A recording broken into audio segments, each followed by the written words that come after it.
All right, once again, we are live. We are back in the man cave. Been away for a little while. Now we're back, jumping in real quick to catch up a little bit on things that have been going on since last we met. Want to say welcome to everybody. Appreciate y'all tuning in and rocking with us. Before we go any further, want to say what's up to the number one PG. What's up to the number one coach. What's going on with y'all fellas? So happy Sunday. Happy Sunday. Congrats Yeah. to Duke. Congrats to North Carolina, Kansas, and Villanova. Don't do it. I was about to spend the let's get it dog, man. Man, we almost had a epic, historic blue board. Hold on. Almost had a blue. Has it ever been a total blue blood Final Four? Nah, I don't think so. I think all four of them ever made at the same time. Dang, that'd have been clutch. Well, I guess they couldn't have because Kentucky was in the same with Carolina, so both of them couldn't have made it. One of them had. Yeah. So, all right, man. Well, boss, I know you just got off the plane, and coach, I know you just got off the road, but in any event, we'll do it anyway. Do y'all got anything? You got anything in the two mistake? No, sir. I don't. Anything in the coach's corner? Yeah, man. Coach Bird made a post today. Said that he thinks travel ball started too early. I made a rebuttal, basically saying that Little League football started too early, and sometimes those seasons be too long.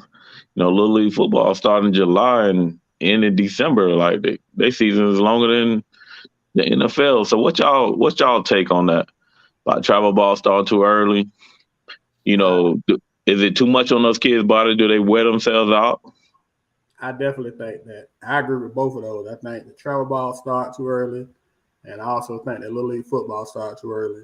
I coached Little League football this year for the first time in a long time, and I mean, I coached a 8-year-old team, and their first game, I didn't start with them when the year started, but their first game, I think, was like mid-July, and the Super Bowl is not until like Thanksgiving or the first week of December.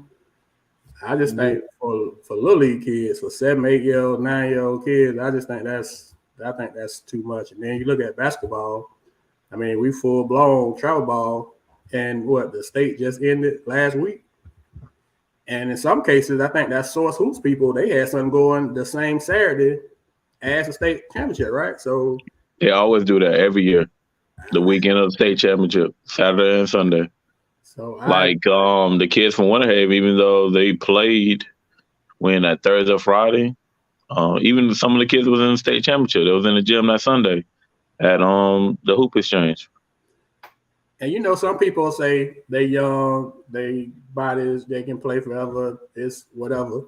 And to a certain extent, I mean, I guess you could say that, but I just think that it should be some type of a gap because, I mean, it's not even spring. You know what I'm saying? It's not like I don't know. If you start March, which essentially started, what state was first week of March. So you start the first week of March. And travel ball y'all was playing last year right up until August, right? Right until y'all started school or something. I think y'all still with once school was in, didn't it? Yeah, pretty much. So March to the end of July. End of July. That's 5 months? How often does Little League only practice though, but 2 days of the week, right? Well, depending on what organization you're with, some of them people out there 3-4 days a week. Wow. And they're out there on Saturday. Yeah, so they're doing that. I think it's too long. But who makes that decision though? As a parent, do you say, "Hey, we need to shut it down," or should some of these organizations,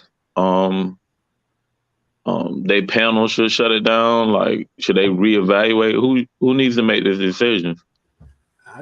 I would say that the organization, because as a parent, if I say I'm gonna hold my kid for 2 weeks.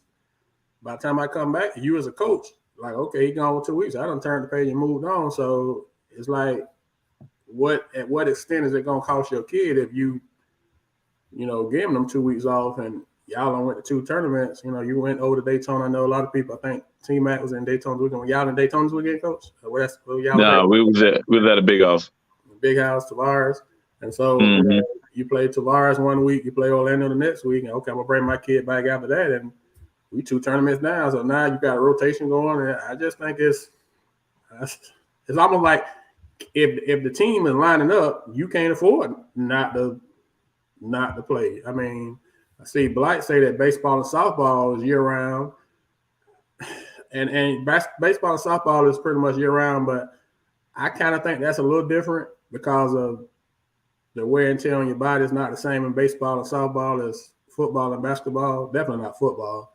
I mean, I could be off on that. I'm not a baseball softball guy. I know PG, you're a baseball guy, so baseball, definitely year round. Yeah, baseball year round. I'll be more concerned for pitchers. The wear and tear on their arms. With it being year round, it could affect them. You know what I'm saying? Maybe a catcher or somebody, but definitely pitchers in baseball. But other than that, it's like you really ain't getting the same type of work that you get with basketball. So, but yeah, I definitely agree. I agree that it needs to be a gap, but it's like, how can you do that when the tournaments are scheduling? They scheduling tournaments, and of course you got to be there. I mean, the thought is you got to be there. So it's like the tournaments are not cooperating with the schedule, so you almost kind of, I don't want to say here hostage, but I mean, I guess you kind of is, because like you said, this weekend y'all at the big house. If you know it's going to be 50 to 75 teams over there, can you afford, or do you want to not participate with the kids? I mean, especially if it's not a kid that went to state. If they lost in the first round of district, they ain't played in a month. So for them, I guess they already got a break. So I guess it's that, it's kind of to that point also. Live period in 2 weeks. So you gotta get your tune-ups in and get ready for the live period. You put these kids in front of coaches. So, you don't want to go in there looking bad. So this is, I mean, it is what it is. You gotta be playing right now. So you gotta play regardless. Makes sense. Kind of going into that same, not the same thing, but kind of same train of thought. I saw like a Coach Blicker had shared this tweet. It was about a week or so ago. You know how colleges is pretty much just have become like, we transfer portal and that's just it. They not even really looking at high school ball unless you just, a big time prospect in most cases. So with the fact that some colleges are only looking at the transfer portal, if you as a head coach, do you still take your team to those college ran team camps, knowing that they ain't looking at your kids at all? Say again? You know how most of these colleges now are looking at the transfer portal for their kids. They're not dealing with traditional high school kids like you used to back in the day. If you are a head coach, knowing that now, does that change you taking your team to team camps to schools that you know is just totally committed to the transfer portal? As high school coaches get ready to make their schedule for like summer camps and that kind of stuff, does that impact where you go based off of the fact that Team A, ABCD University is totally in the transfer portal? They can care less about any kids you got. So do you still give that type of commitment to the team camps, knowing that this is where third point goes for me? I'm old school when it comes to that, because I thought the camps were more on the competitive level of the teams that come, not based off of how that school does their recruiting. So like, I know a couple years ago, Florida State or Florida, one of them had a real big camp where they had like down south team, Polk, all the best of the best was actually at the camp, and it was like a great run of basketball for your team for 3 days. Coach Gibbons used to do it for like a whole week, and it was just a competitive thing. So I don't know, if you're a coach that's looking to try to get your kids recruited at that school, then I guess you question it, but then you gotta ask yourself, do you got kids that's actually on that level? Like, do you got some Florida State type of kids? So you're gonna say you're not going to the school because Florida State only recruiting transfers, and you don't have any kids that's Florida State level, Power Five type of kid? PG makes a great point of that. What's the alternative? You know, you are trying to get the best games that you can during that time, and there's not many like high schools or people outside of those colleges that are giving competitive team camps. I know New Orleans down south. They usually has one. There's usually invite, but other than that, there's not many people around here giving out team camps. And the thing is, summer league is great, but also during the summer, you want to play other people other than the people that you beat up on. You know what I'm saying? You got to use those as a measuring stick to see where you're at and what you need to work on. So I think it's important that you get out and go play if it's at a college team camp or any other team camp that are going on. But most of the established team camps are at colleges. There is no alternative unless somebody's willing to put in the work and create an alternative. They might as well just go ahead and just be quiet about that. And like PG said, unless you got Power Five caliber kids, it shouldn't matter, about how they recruit. You know what I'm saying? Because if the kids are good enough, believe me, they have eyes on their team camp. I've been to Florida's camp. I've been to Florida State camp. They also allow the JUCOs to come in there and some of the smaller schools to come in their camp and actually look at kids. So, what's the alternative if they're not going to those camps? Is my big deal. Hmm. Makes sense.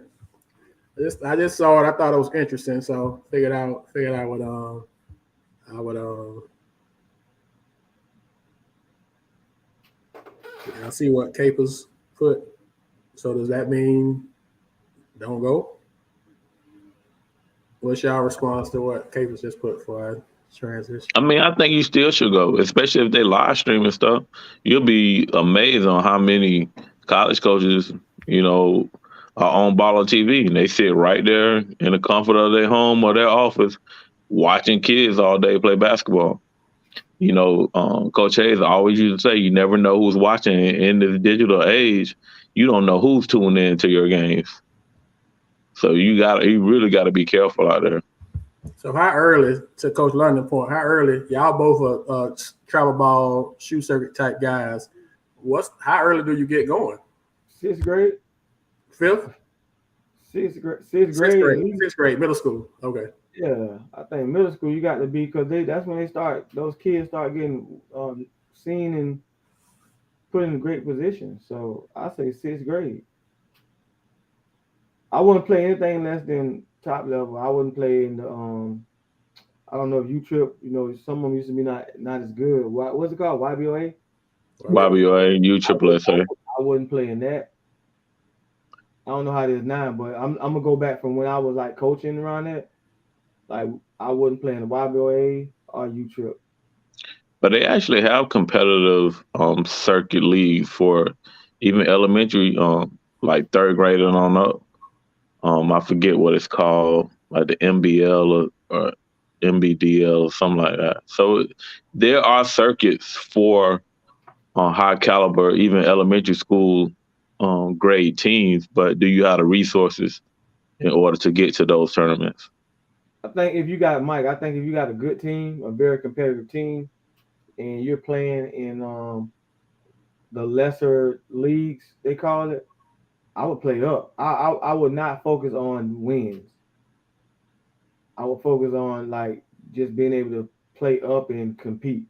And then when it's time to get in the state tournament for AAU or whichever one you choose to, you're already playing at a well advanced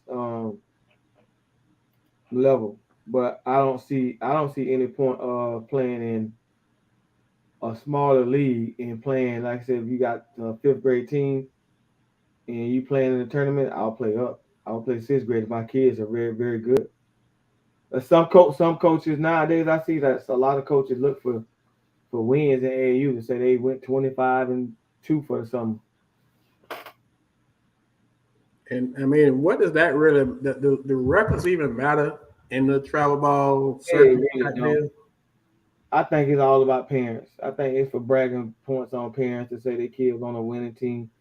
Because if your team is really that good, you play up. Remember the team that was from Fort Lauderdale back when I was coaching with the Fire. I forgot what it was called, but they was like probably the best team. That was the baby blue team that played up the whole year. They played up the whole year. They didn't care about getting beat by 20, 30, but when they played and stayed at their level, nobody could touch them. I can't call it nowadays.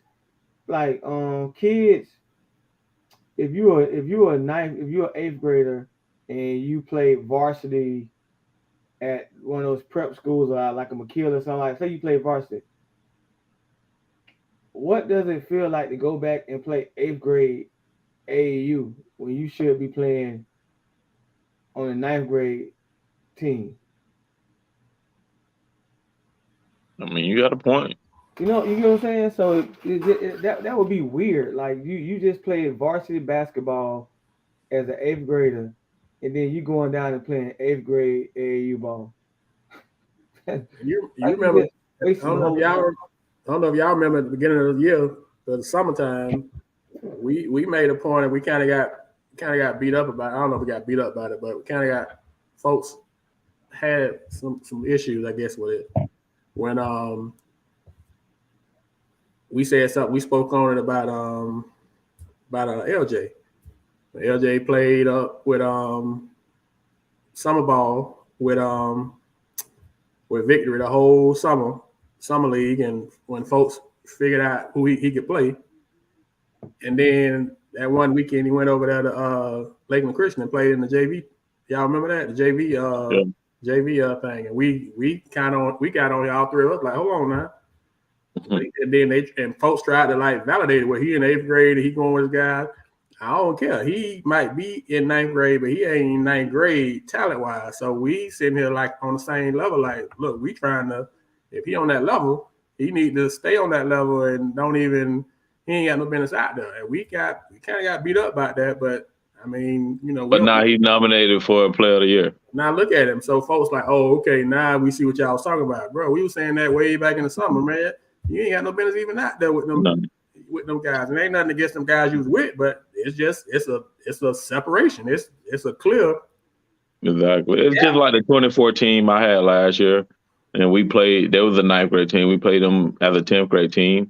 We got beat up in the beginning, but, you know, they eventually got better. And, you know, those kids played at a high level for their high schools this year. Coach CJ asked a question. Do 8th grades get recruited in travel ball? 8th grades with offers already. They get 8th grade with offers in travel ball. So I'm letting the gurus of travel ball answer, but they get recruited in 8th grade and for travel ball all the time. It's big business. I know I'm learning. I know Coach know and PG know more than me, but I'm learning it's real big business, like bigger than I realized now than it used to be when, you know, I'm a dinosaur in travel ball, so it's a lot more layers to it now. I see Coach Miller. I know they went over to Daytona this weekend. I know him and FTL. So, like Eric Dampier, his kid is in 8th grade right now. Is the number 1 8th grader in the nation, bro. He's a beast. I think he like already like 6'7" or something like that. But he put it on the head, Billy. He just said an 8th grade kid is number 1 in the nation.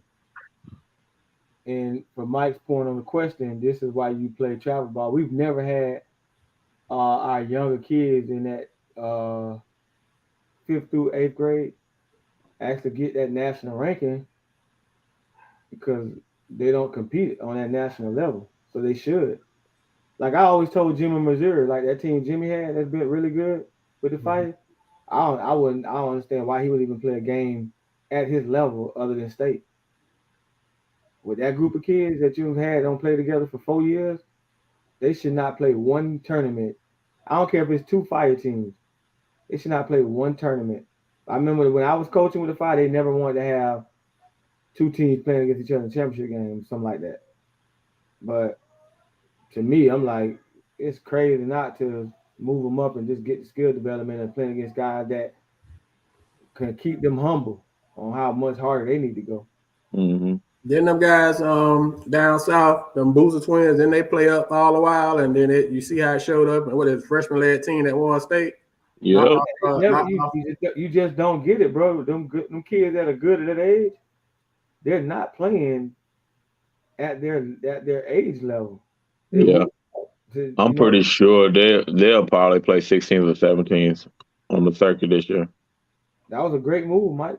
That's how you do it. Whether you win or lose, you still made it to the championship in the 7th grade bracket. Play up, compete. That's the word. That should, in my opinion, that should be the word. And I think that's kind of what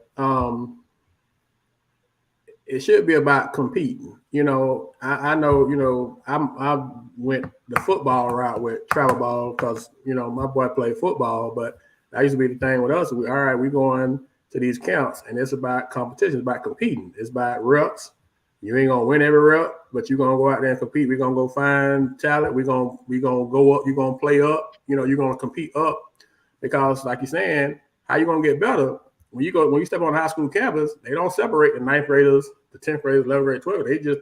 They throw you right in the pot, and you got to be ready to go. So I agree that I think that should be the goal for travel ball is to compete, but everybody don't think that way. Everybody, like you say, some people are real big on wins and losses, and I just never understood that with travel ball because do they even keep like records?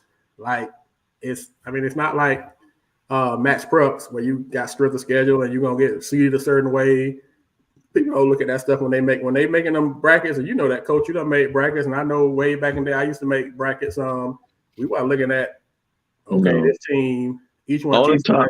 8-2, Tony Bradley 5-5.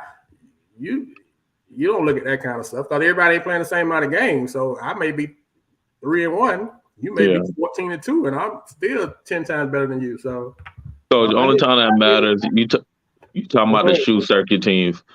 I said the only time that matters, you talking about the shoe circuit team. For example, EYBL, they only accept so many teams for Peach Jam. You're trying to qualify for Peach Jam.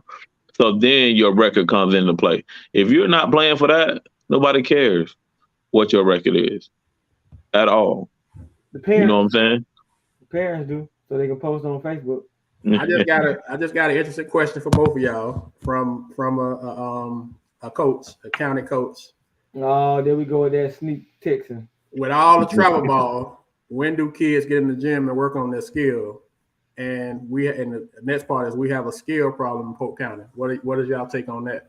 Every week, that should be. That's what I'm saying. We got Monday through Thursday at least. Like right after school, you should have what you got going on in skills. You're not doing it on the weekend. But you can't compete on the weekend. But how? So if your kid's going to all these different teams, how can you get them? Okay, so let me ask y'all this. The great players get up at 5 a.m. and ask their coach to open the gym up before school starts. School kicks in about 6:45, right? Them legendary players we seen that end up making $1 million, they in the gym at 5 a.m. Like I said, like PG just said, you can go early.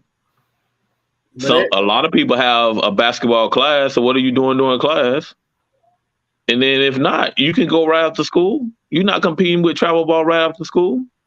Even if it's for an hour, you can get an hour out of them kids right after school. I say 1 hour is 5 steps ahead of the average local player. So there's time for skill work, is what y'all saying. Yeah. My thing is their time available for it? Because you don't see a lot of coaches dedicating their time for it. What about the school that has the football kid? And you got to juggle that in. So now you got football, you got travel ball, and now you got. I'm sorry. What's priority number one? If it's football, then he focuses on football. That's his business decision.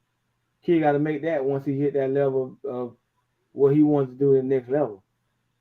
If not, it's about communication and organization. Yeah, if he Talk with football, your he people. all in with that. Let's come up with a calendar and a schedule.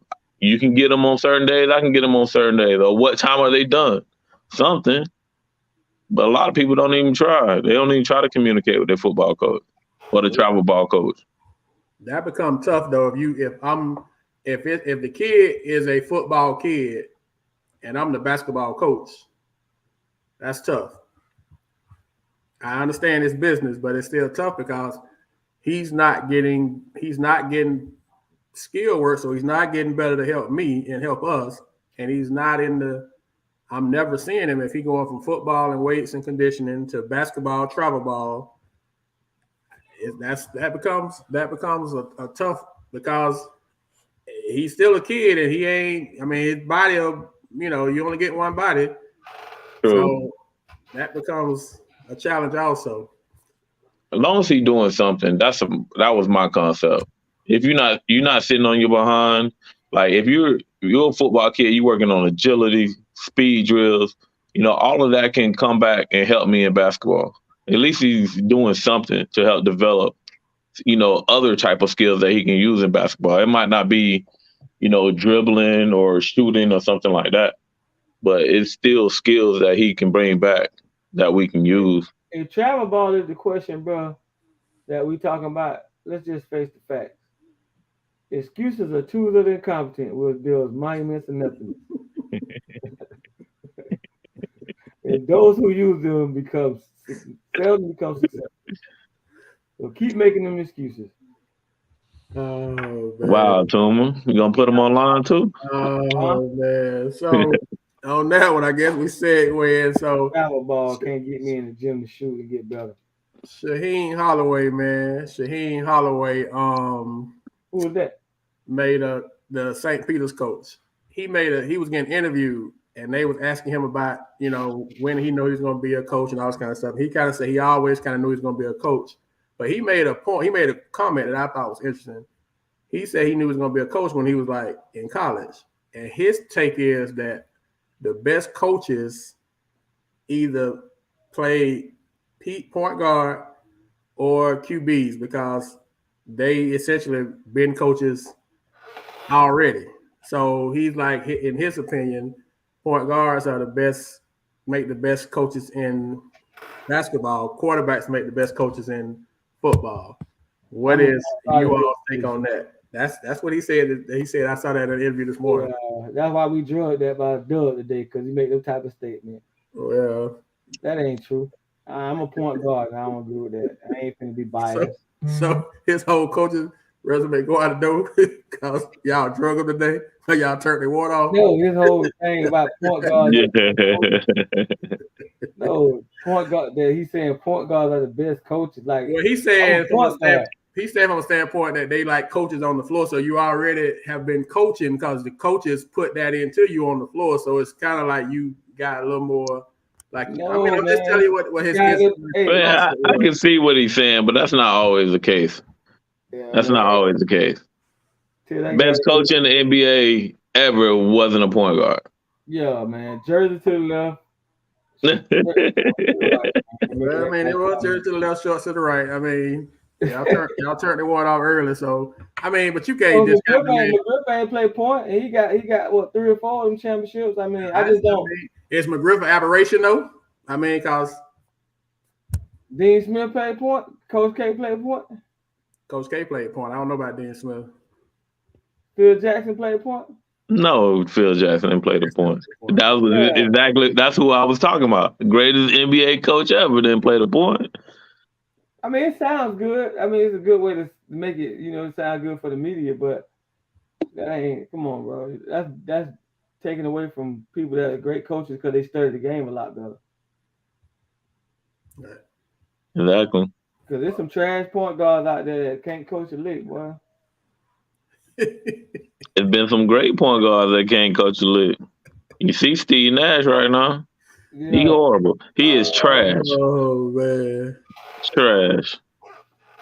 I mean, I guess it's. I mean, like CJ say, Saban played DB, Castle played DB. So I mean, he just made a point from a point of I ain't gonna lie to you. I play quarterback and I play point guard. I was gonna see if you were gonna let it that was the point of me making the point because both of you played quarterback, you played PG. I played both of them. Yeah, I wasn't gonna say it. Gonna leave it out there and not take no ownership. Yeah. So, okay. Yeah. Man, we cannot do them other. We can't do them other positions like that. And those coaches that are great legends like that. He didn't say that other coaches you're not good coaches if you play a different position. He just said he felt like on average the best coaches play PG or quarterback because they essentially have been coaches. Did he say that y'all played point guard and quarterback? So I was gonna see how y'all was gonna respond to the question. Now, Billy, listen, Billy D could be a great head coach. He's proven that, right? Right. I'm a great assistant coach and a great head coach. Have you tried to be a head coach though? You never tried to be a head coach. I won in middle school, but I mean, that's my point. You never tried it. I done it in the middle school, but I know what I'm great at. But my point is, you've labeled yourself a great assistant coach, but you've never tried to be a head coach at the high school level. No, I like to watch the game on the sideline. The high school, the level that you decide to be a head coach, though, you dominated, like you said. The level that coaches, he's dominated as a coach. So both of y'all have been very successful as coaches. So to the man, y'all kind of proving the man point. Billy, do you remember when we dragged that? You weren't coaching with us, but you was on. I think you had the younger team. You remember when we dragged breakdown? Yeah. We dragged that package, dog. That's what I'm trying to tell you, bro. So I kind of it's something to it. I ain't saying everybody. It's obviously some good coaches that coach. Yeah. That was just kind of his point. I just thought it was a good, interesting viewpoint, especially with the fact that both of y'all played the positions that he brought up specifically in the interview. I just don't want to take away from the greats that are actually doing it. I mean, you're probably right, but did he say that before or after we dragged that? Exactly. He said this morning. So this is my thing. So y'all drug him today. Does that mean the man ain't a good coach? Ain't a great coach? Oh, you're a great coach. He just ran up on the bus. He just ran up on the bus. Whoa. He's a good coach. He ain't great. Bro, for him to get that team to Elite 8, he a great coach. He just ran up on the bus all today. Y'all, bro. Yeah, one upset, man. The rest of them team was trash, man. Bro, he beat Kentucky. He beat the 2 seed, the 3 seed. I mean, them some quality teams he beat now. Man, we should have been the 3 seed of that. Whoever the 3 seed lost to them. It was Purdue, wasn't it? Well, I tell you. Yeah. Purdue was the 3 seed. So the people don't get no credit because y'all drug them. Nah, we sure appreciate them though, coach. We needed that. The coach get ready for y'all. But my thing that the man not getting no credit. Y'all drug him. I think he's a great coach. After watching St. Peter's, the sets that they run on offense, they're very patient. They take great shots. They take care of the basketball. Defensively, he changed defenses. He confused the offense. He was able to make them uncomfortable running their defense. I thought he was a great coach. He did a great job. He's a great coach without a ring, bro. Great means you got rings behind you. Okay. Well, he's a good coach then. You know what I'm saying? He's a really good coach. He should get an opportunity. I can't put that guy in the same category as somebody like you on the high school level. That's just you name another high school coach, Ryan. You say great. That's a dangerous word, man. Okay. Well, he's a really good coach. He should be at the Power 5 level next year. He runs good stuff. He's a really good coach, man. But we saying great. Coach K is great. Coach K is great. He's great. I'll take that. I'll take that. Yeah, I mean, he does a good job with the system he runs, but he ain't great. Yeah, that coach at Gonzaga ain't great to me. We get it, Bird. Mid-season, y'all ready to fire Hubert, so don't act like all of a sudden Hubert is so great now. Mid-season, y'all ready to run Hubert out of Raleigh. I mean, it's a great story, though, bro. It's a great story, bro. No, my point of it is, and I forgot who I talked to about this. I'm glad that Hubert getting it together, but mid-season, he was ready to run Hubert out of town. Now let's just keep it a buck. Y'all Carolina guys are ready to get ready to do it. Right. They wasn't playing well. I mean, he was the reason for that. And that's the thing. The coaches get that. So now we got Carolina guys in the chat. We love Hubert. He's so farewell. I'm not saying we love him, but I love him too. No, but I mean, credit to him. Credit to him He for played point guard too, didn't No. he played the two. I thought he played shoe guard, right? He Yeah. the two guard. He's done a great job. They did a great job of doing what they do. So shout out to Carolina. But I'm saying that I can respect the fact that we ain't saying great because he ain't done it long enough. He ain't got no reins behind him. So I think he did a great job of getting to the Elite Eight. Maybe I should say that. But not necessarily saying a great coach. I can respect that. But you always gonna get a Cinderella, man. It was just his time. Every year being a Cinderella. Yeah. We So enjoyed it. he'll be out of he'll be at Seton Hall next year. Gave him shoe back. Yeah, he'll be Thank them Carolina people, boy. He gave his shoe back. Them Carolina people know they ain't they humble, boy. Yeah, I like Jay Wright too, coach, but they in trouble with that kid towards Achilles. I hate that kid towards Achilles. So he ain't gonna be great. Huh? That's Villanova coach, Mafia. Yeah, he tough, but it's gonna be hard for them to beat Kansas without that kid. Got a quick scenario for y'all. Y'all tell me what you think. Y'all got your coach's hat on, so keep your coach hat on. Fourth quarter, game tied. You got the ball on the opponent's baseline after a timeout. 13 seconds left. No shot clock. Both teams double bonus. What you do? College or high school? College or high school? Well, it was a college post, so I guess we could say college, or you can transition to high school. But so college, he should be able to advance the ball. College? No, you own your opponents. Okay, yeah, you should be able to advance the ball. You should be able to advance the ball in college. I'm saying you can get it at half court. Huh? That's a new rule. They let you do that now in college? After a timeout? Yeah. That's why I asked college or high school. I guess high school. Just put high school. You can't advance the ball. So what you doing? 13 seconds and you got a timeout. I'm getting that bit to half court and I'm calling the timeout to run a good set. I can get 3 seconds in and call a timeout. That's 10 seconds. 10 and 9. But after a timeout. It's after a timeout? Okay. After a timeout. You out of timeouts. Oh, after a timeout? I mean, you gotta have your set ready. You gotta have your set in place, and you just, you know what I'm saying, get the ball in the right person's hands. Are you calling an offensive set and a defensive set? No.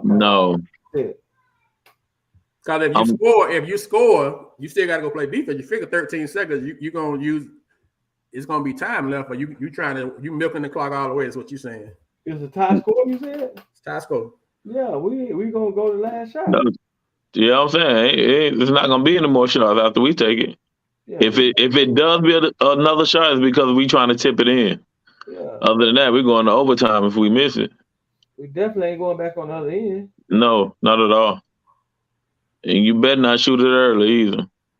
But how many times in this tournament did that happen though? I guess that was the scenario that the coach was bringing up, that it's so many times this tournament that people didn't get the last shot. They took it shot way early.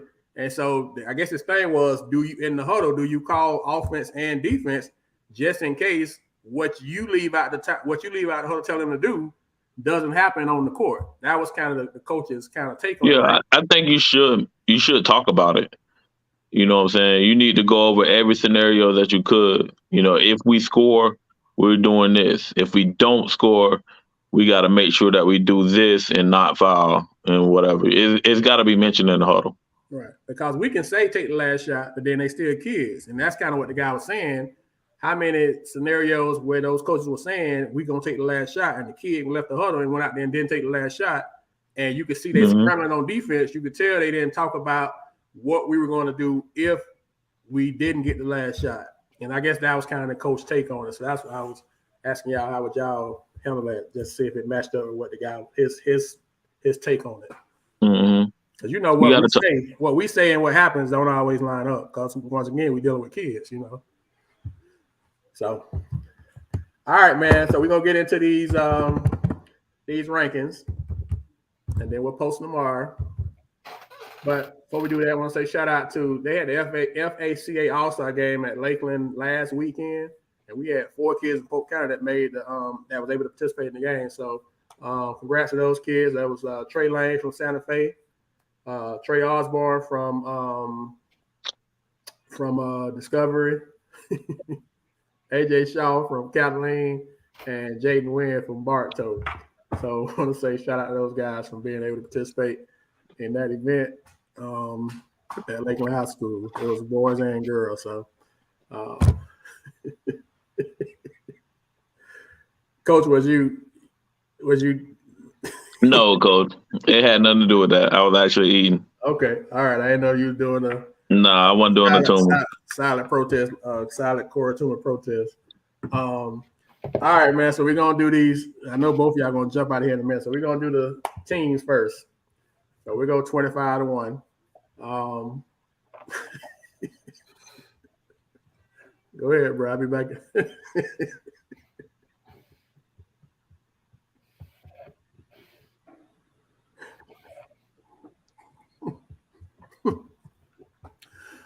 Man, y'all see what I have to deal with, man. All right. Anyway, the show must go on. Let me get back in character. All right, so 25. I'm just gonna run through them. 25, Lakeland Christian. 24, Vanguard. Yeah, Coach. It's cold out here, man. It's tough in these streets. 23, Hardy. 22, Oasis. 21, Mulberry. 20, Lake Gibson. 19, Avon Park. 18, Tenor Rock. 17, Lake Region. 16, Lake Placid. 15, Frostproof. 14, Lake Gibson. 13, Jenkins. 12, Ridge. 11, Davenport. Y'all jumping back in for 10, or y'all gonna wait till I get to 5? All right, we'll keep going. 10, Sebring. 9, McKeel. 8, Kathleen. 7, Arbondale. 6, Santa Fe. All right, back to the top. 20 was Lake Wells, Coach Higgins. So top 5 or the final 5. Number 5, Discovery. Number 4, Victory. Number 3, Bartow. Number 2, Lakeland. And number 1, Winter Haven. Any thoughts? No, Coach. I think it worked itself out in the end, just like the regular season worked itself out. With the best team, pretty much beating everybody, and then in the end, it was one team standing. So. Oh man, that's tough. So we will post it tomorrow.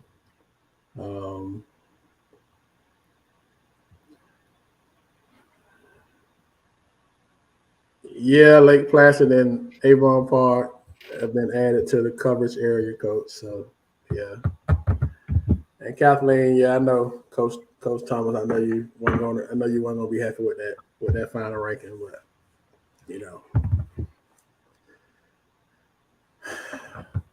besides the upset of Bartow, they kind of underachieved a little bit, this year. So we looked at the whole year, not just that game.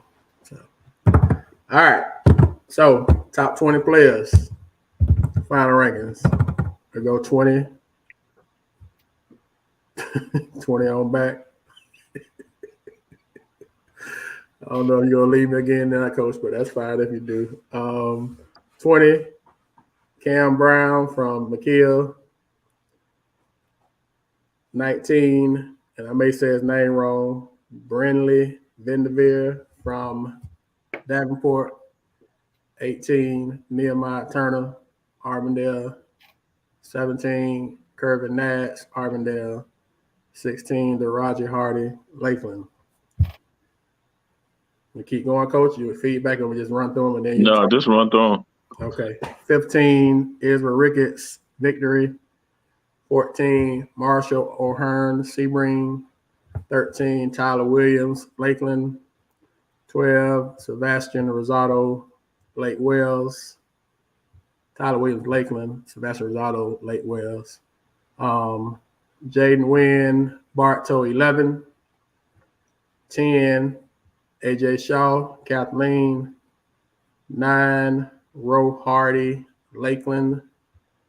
8, Jamie Phillips, Winter Haven. 7, Devontre Cheney. Devontre Cheney, Frostproof. 6, Trey Lane, Santa Fe. 5, KJ Parker, Bartow. 4, Dylan James, Winter Haven. 3, Trey Osborne, Discovery. 2, Isaac Salazar, Winter Haven. And 1, LJ Kaysen, Victory. Feedback, Coach. It'll be more feedback tomorrow when we post it, but I'm pretty sure it will be. It's gonna be some people that are excited. It's gonna be some people that's gonna call us crazy, and this is a lot tougher than what people actually think it is. You know, we try to look at the whole picture. You know what I'm saying, from stats to how well the team did. But I think we did the best job that we could. You know, it's probably some that could be flipped. But I think we got it as close as we could. yeah. I mean, if we go back to the team, Coach Thomas, since you're asking, I mean, besides Kathleen beating Bartow in the playoffs, I mean, what other? I mean, they lost games that they should have won, and they didn't. I mean, we got to call it a buck. They lost a few games that they should have won, and so that's why we feel like they underachieved. We thought they should have won them, and they didn't. So one game for us didn't move the needle as much. It was a great win, but they had a couple games that they let slip away that they probably should have won. That they outplayed people. Both Lakeland games at Lakeland they should have won. I think it was the Bartow game at Bartow they should have won. So I mean, just and Black. I mean, Hardy, Daraja. I guess he didn't do as well in the playoffs, but for the season, Daraja was probably Lakeland's most consistent. He's probably the most consistent player at Lakeland. Yeah, I know, Coach. I get it. You got to be consistent. But we felt like, I mean, he didn't do as well in the playoffs, but overall, he was definitely their most consistent player, definitely the most consistent scorer. And I'm sure the Lakeland people would tell you that too.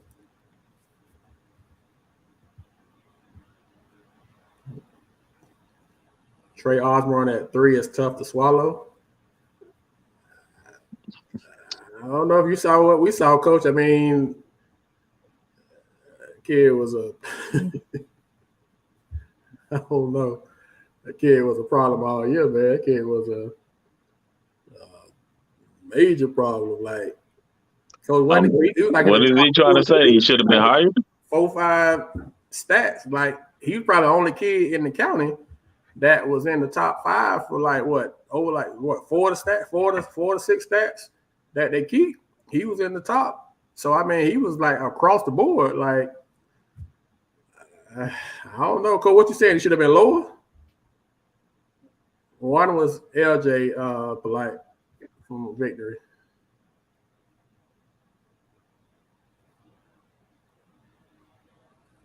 So you say he should be ranked higher, is what you saying? Yeah. Black, my bad. Okay, you saying he shouldn't have been 16, should have been higher than that. Okay, I can receive that. I can take that. Yeah, I can take that. Coach Shaggy say he should have been number 1. I don't agree with that. The kid did have a great year. You got him at 1. You got him at 1. Yeah. So you got He him had a great year. LJ and I. Okay, that's. He had a great year though. We're not gonna take that from him. That is arguable. You know what I'm saying? But with LJ at 27 a game, and then you got Isaac at 18 and 12 a game. Was it that big of a gap between, if we just look at the class of 22 rankings that we did also, is it that big of a gap between him and Trey Lane from Santa Fe? Because Trey Lane had a monster year at Santa Fe too. I don't think it's a huge gap. I think they're really neck and neck. You know what I'm saying? But Trey Osborne had an awesome year. Kid had an awesome year. Yeah. And, I try to tell you guys about the kid without trying to tell you guys about the kid. I knew the kid was going to be good. You know what I'm saying? Wheelan's kept it on the route for as long as he could. Yeah, he did. Wheeler's held out on us, so it's all good though. We find out that we the media, so we don't get the same conversation that we used to get from people. And this Shaw was 10 black. LJ may be at a 6A school next year. My bad, black. I meant polite. I didn't mean to laugh. So I wonder where that school gonna be. That's funny. But the transfer portal is open. We know that Santa Fe has already got two. They got a 1-2 punch, a 1 and a 2. They losing Trey Lane and Cooper Ellis, and they bringing in 2 kids from Durant that can play. So I mean, we know the transfer portal is open, and we know that things happen. Some things we're surprised by. Some things that we're not surprised by. So if it happens, it will be a while, but would it be a surprise in today's climate? I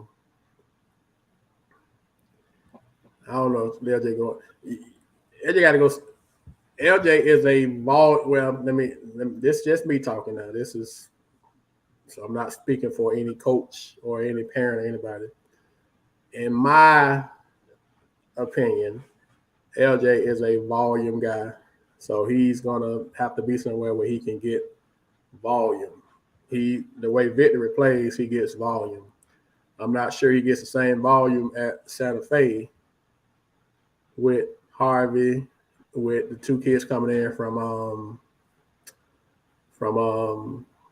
but he could be like what the kid is at St. Pete College right now. I mean at the college in Manatee that was just there. Not Joe, the other kid. Javon. I mean, he can go be like Javon over there. I mean, but wherever he's at, he's gonna have to get some. He's gonna have to get some shots up. That's gonna happen. That's the part of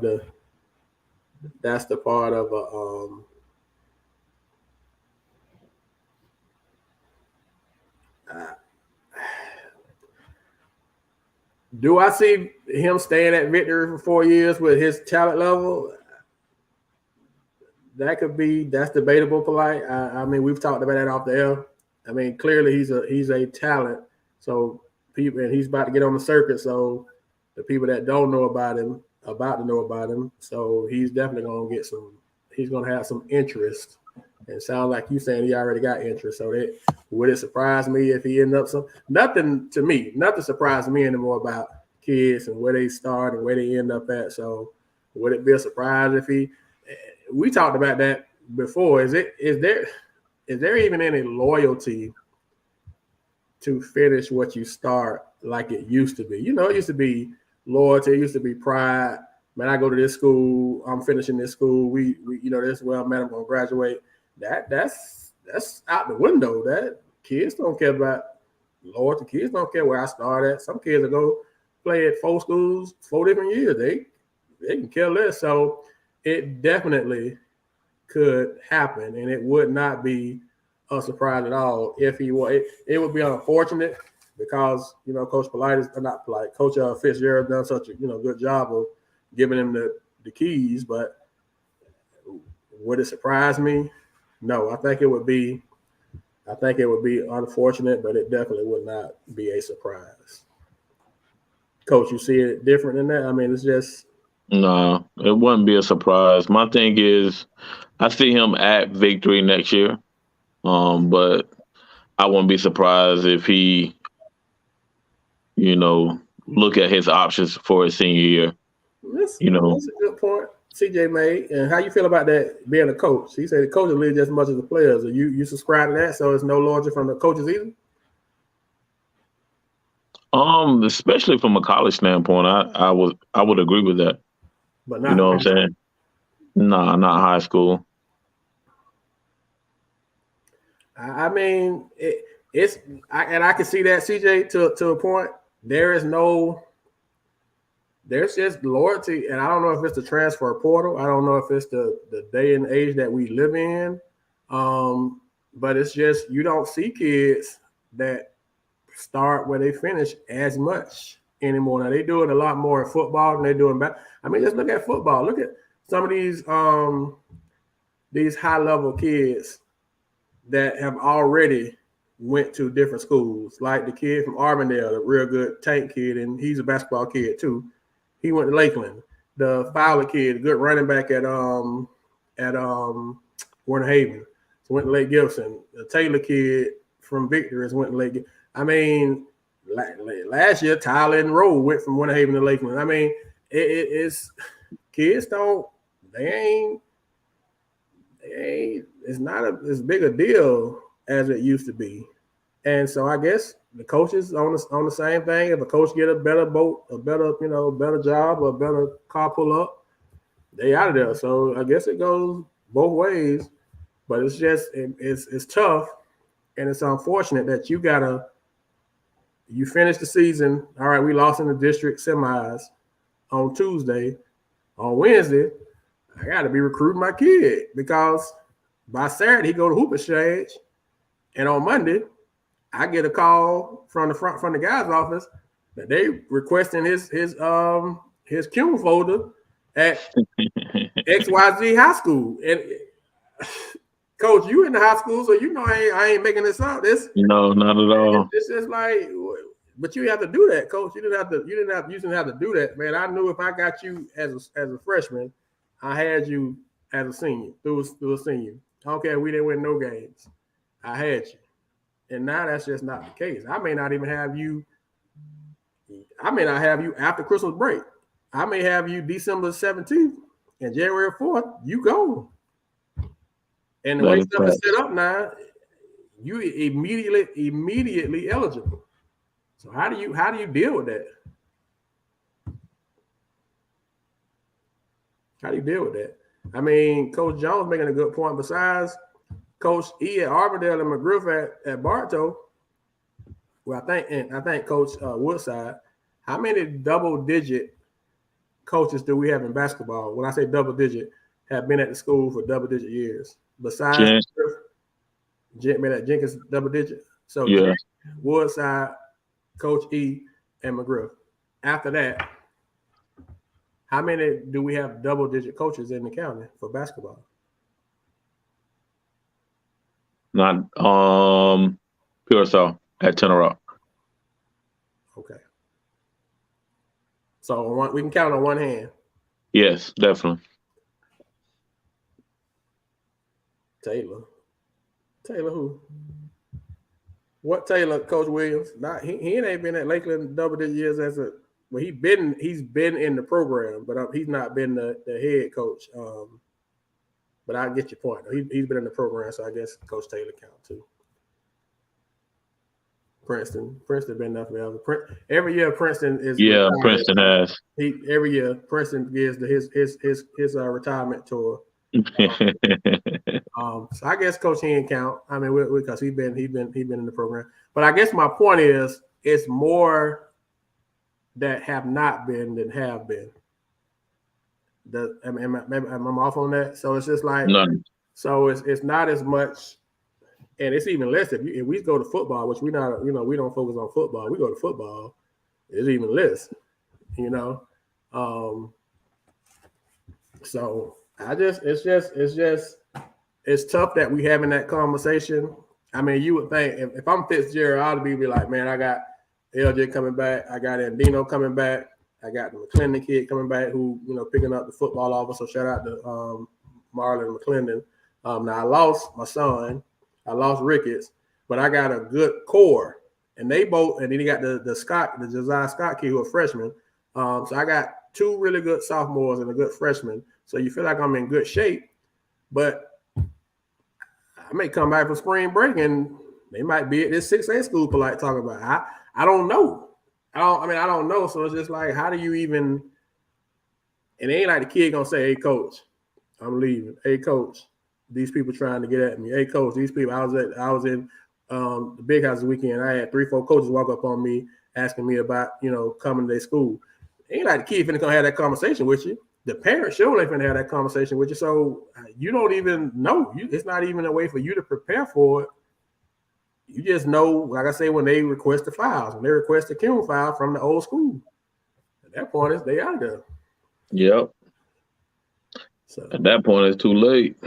I mean, so just like and you in a different situation because you coach girls, but then you're not on campus, so you really don't have any type of when you was coaching Lake Wells and you were on campus, you had a direct pipeline pathway. Put your finger on it, put your hand on it. You had a connection. McGriff at Bartow has a connection. He and at Lakeland has a connection because they're on campus. Shaw on campus at Kathleen. That's why a lot of these schools be wanting coaches on campus because they can have that type of connection. So for you, like you said, you show up to practice at Winter Haven. Girl may be in the gym, girl may not be in the gym. You have to be like, hey, Coach Lawson, where's such and such at? Mm-hmm. You know what I'm saying? So it becomes tough because you just don't know. It's just it's not a loyalty thing anymore like it used to be, man. It's tough. I couldn't see him leaving with what he's able to do at Victory. I'm like, are you gonna be able to do that anywhere else? But would it surprise me if I got a message that he's decided to transfer somewhere else? It would. At this point, how things are, it wouldn't surprise me. But my thought would be, what's the point? I mean, are you going to be in a better situation than what you're in right now with what you're able to do at Victory? Where else you going to go 27, 8, 7, 6? I mean, them are your averages.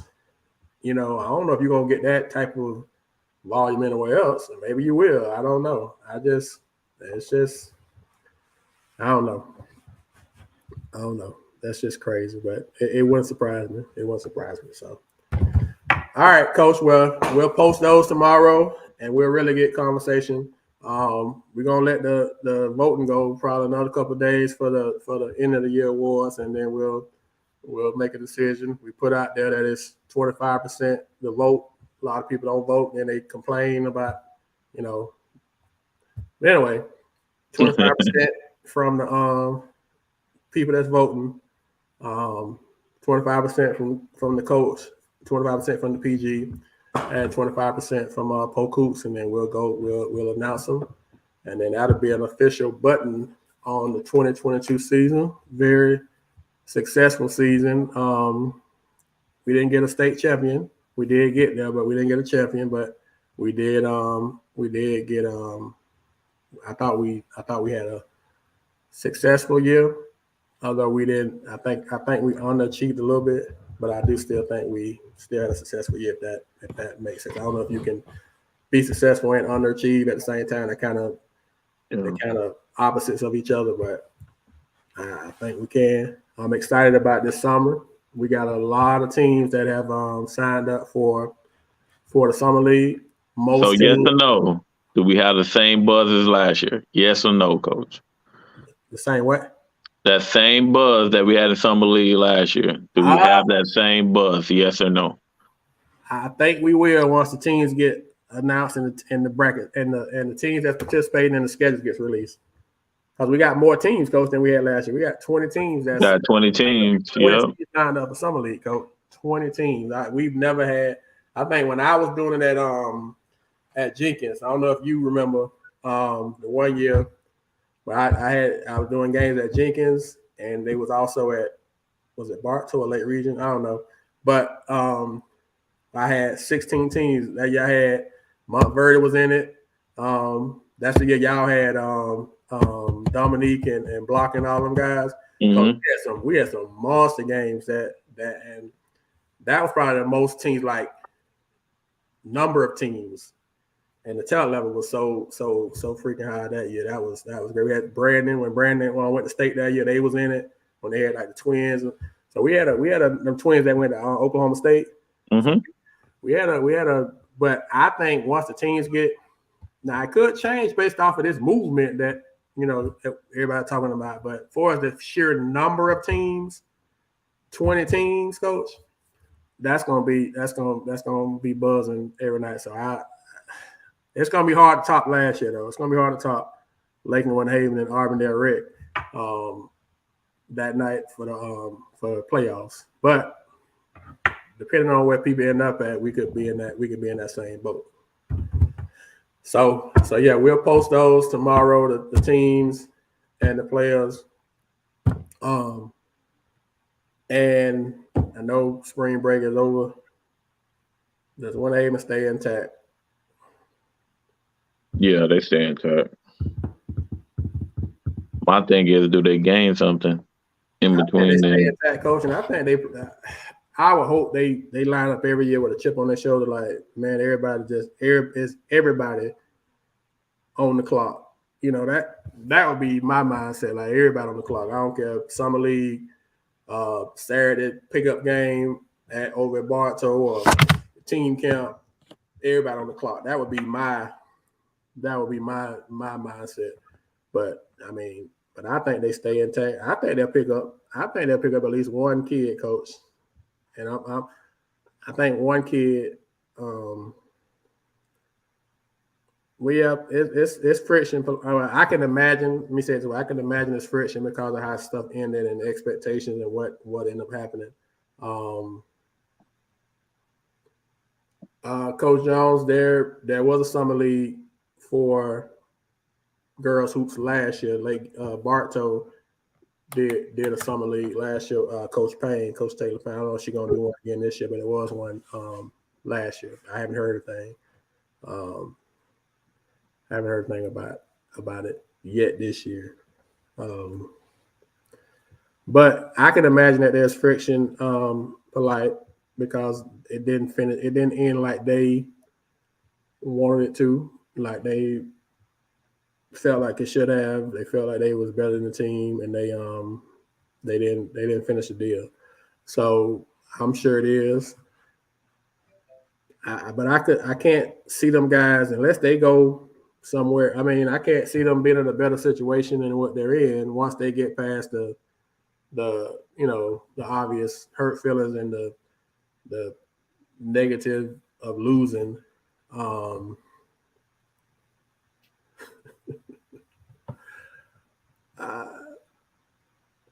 But this is the thing, though.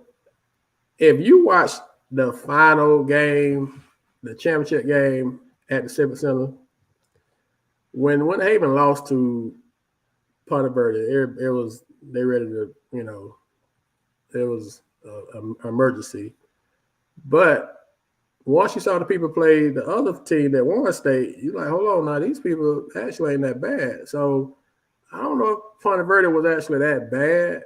I still think Winter Haven should have won. If they line up and play 10 times, I think Winter Haven probably beat them 7 or 8 of them times. But in a one-game setting, anything can happen. And, St. Peter's was tough. They just ran up on a bus all the day. But, they knocked off the 2 seed and the 3 seed. It wasn't like St. Peter's was a bad team. We just didn't know about them. So it wasn't like Ponte Verde was a bad team. We just didn't know about them.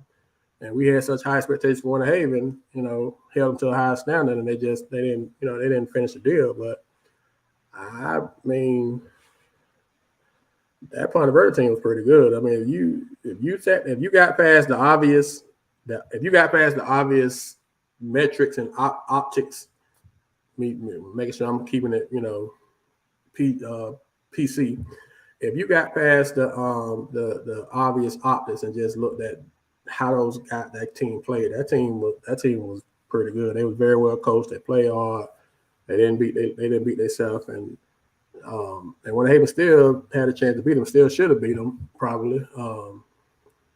But yeah, Ponte Verde was tough, man. They wasn't we just didn't know about them. We just didn't know about them down here. And then once they walked on the court, we looked at them and made an assumption based off what we saw. But when they rolled the balls out, we're like, hold on now. People can actually play, you know. But it'll be interesting, Polite, to your point about how they how basketball ends up district wise compared. You know, they've already broke the internet with football. How football is so crazy with these suburban and urban districts and the rural and all that kind of stuff. I don't think the district will stay how it was this year. I think it will change, but you know, they still haven't told the coaches what it's going to look like yet. And I know the coaches have asked, and they tell them that they don't need to know because they're not playing. They don't have to schedule district games. And the coach like, well, what if I want to schedule? That's a weak excuse. But I know in football, you know, it's 14 districts, but they haven't officially said how it will look for basketball. So, but I mean, but just to put a button on that for football, I mean for basketball, them people was much better than folks thought because they couldn't get past the eyeball test or the optics of it. And maybe Winter Haven got caught up in that too. I don't know, but them people was pretty good. And so, but anywho.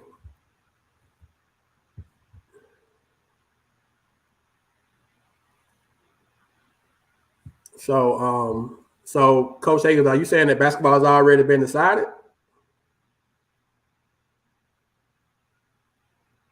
All right, I just got a text. No Metro Suburban for basketball. This will be announced. They will not be announced until May or June. So the basketball, once again, you know, this just me. This Polk hoops on my little soapbox. Basketball always kind of gets treated like a stepchild. Football gets put to the forefront. Football always they get their stuff real early, and basketball just kind of got to wait and deal with it whenever the state feels like they need to deal with it. So people that's trying to plan and schedule and position themselves, they can't even really do it because they don't have the information from the state because the state doesn't feel like it's important unless, you know, you got 3 fingers in the dirt. And once again, that's Polk hoops. That's my soapbox, and I'll that's not any coach. That's not any program in Polk County. That's just me. It's always been that way.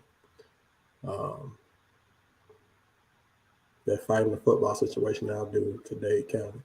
I don't know how that football stuff is going to work out, Coach Hagan. I don't think they thought it all the way through. I hope basketball is not the same, but normally the state normally follows football. So if football does it, they just do it with basketball because they don't want to do the work, I guess. But, you know, it's like football in that situation. If they dump all the teams in one bracket and say Lakeland has to play Pensacola on a Friday, you ain't really worried about Lakeland traveling to Pensacola or vice versa because they playing on a Friday. You do the same thing in basketball. You have Bartow having to play Fort Walton Beach or Escambia County. That's going to be tough because, especially if it's like in the middle of the week, you can't have a kid. How in the world a kid gonna get back to school if I got to go way to Escambia County to play somebody, or go down to Dade County or Palm Beach to play somebody, and then got to be back to school? That's gonna be crazy. So I hope they don't do it for basketball, but it won't surprise me. You know, at one time it was an issue about travel. Now all of a sudden it's not an issue about travel. So they just exactly, Coach Hagan. I don't think they got it all figured out. And they won't talk to the people that can help them, which is y'all, the ADs and the coaches that could get them the insight. They won't talk to the people. They just sit up there in Gainesville and just bang a gavel and say, this is how it is, this is how it's going to be, and don't email us, don't call us. This is our rule, and it's fine. We'll deal with it. So anyway, that's my soapbox. I'm going to jump off of it.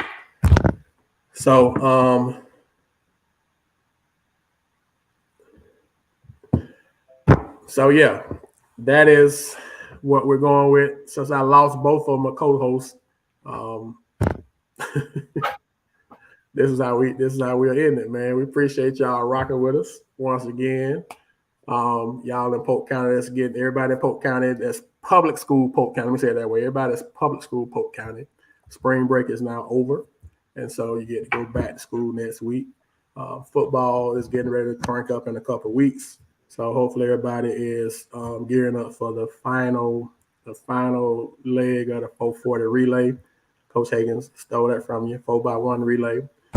Fourth 9 weeks. Make sure that you guys are finishing strong, especially class of 2022, man. We're about to come back to the best time of the year, which is high school graduation. So please make sure that you finish strong in the classroom, man, so you can walk across the stage, make yourself proud, make your parents proud, make your family proud. Best, absolutely the best time of the year. So, yeah, Coach Hagan, you see, it's all good though. So anyway, man, until next time, we'll post the teams. It's tough in these streets, man. Hey, when we first started doing the Polk Hoops podcast, man, for coach, the head coach, for the coach got to be a regular. When I was just here, it was just me and the PG, man. PG, I remember that one time, PG left me to go get some oxtails mid-show, man. Man, I said, man, what this guy at, man? I was just man, coach just hit the wrong button. That's all. Brought back memories, man, from back in the day, man. The oxtails, I guess them guys had to go get their food, man. But I get it, man. You gotta eat, man. You gotta food is, mind, body, and soul. All the things gotta work together, man. So I was gonna ask y'all, but I mean I know y'all biased, but before we go, I was gonna ask y'all. We got a semi blue blood Final Four. We got Duke, not Kentucky. Sorry, Coach Hen. Sorry, Coach Collins. We got Duke, Kansas, Carolina, and Villanova. So we got 4 powerhouse traditional programs. I think this may be probably one of the better Final Fours in a long time. So we're gonna get you all's take on it because next week, I mean, they're gonna play the games on Saturday. I know the one game who you got. I know you got Carolina in the one game. So in the other game, who do you like out of Villanova and Kansas? Like Kansas in the other game.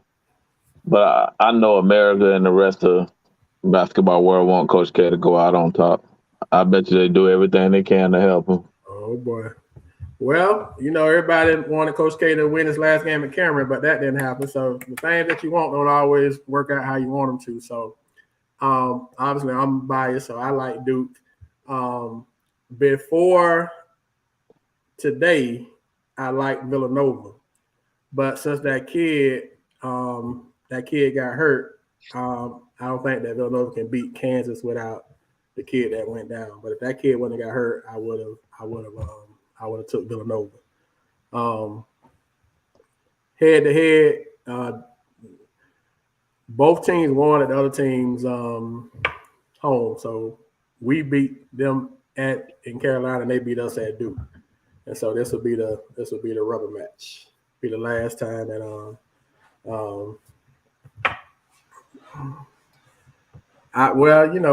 Lance is a Kansas guy, so now he just like y'all. So now he popping his collar. It wasn't matter. That's the thing to say because the guy ain't there. So that's the way to say it. But I'm saying look at the Carolina people, boy, they so.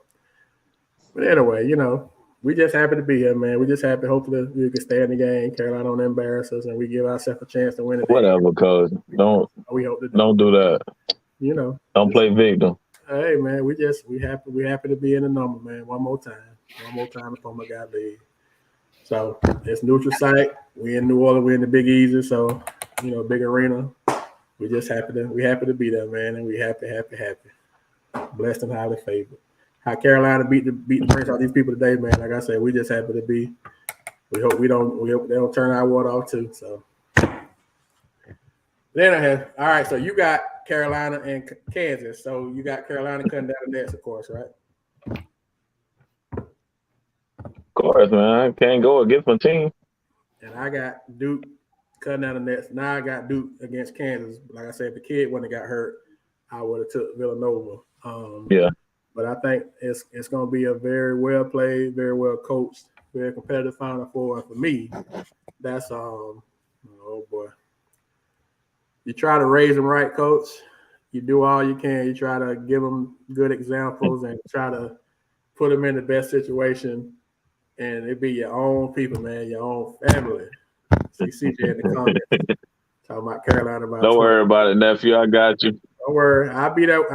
We'll watch it together Saturday, boss. I'll be there with you Saturday. We'll Yes. yeah, he his spring Nephew, game. just call me when you want to be the Qs too. I got you. His I'm going to check him out. His spring game Saturday. So after he go play, we gonna go somewhere and check it out. So I'm gonna say this. Let me take a picture of this because he gonna act like he don't remember it. Let me take a picture. All right. So it should be good, man. Yeah, I did, Mike. You know, I did. Same way he liked the Gators in football. I just, you know, the individual thing. Be your own man. Be your own man. Think for yourself. So I can't fault him on something that he's doing. What you know. Yeah, you see Higgins. He flagrant with it. Just right in my face. But it's all good. You know, it's all good. Anywho, man, we appreciate y'all rocking with us tonight, man. Appreciate y'all giving us a little bit of your time. We don't take it for granted at all.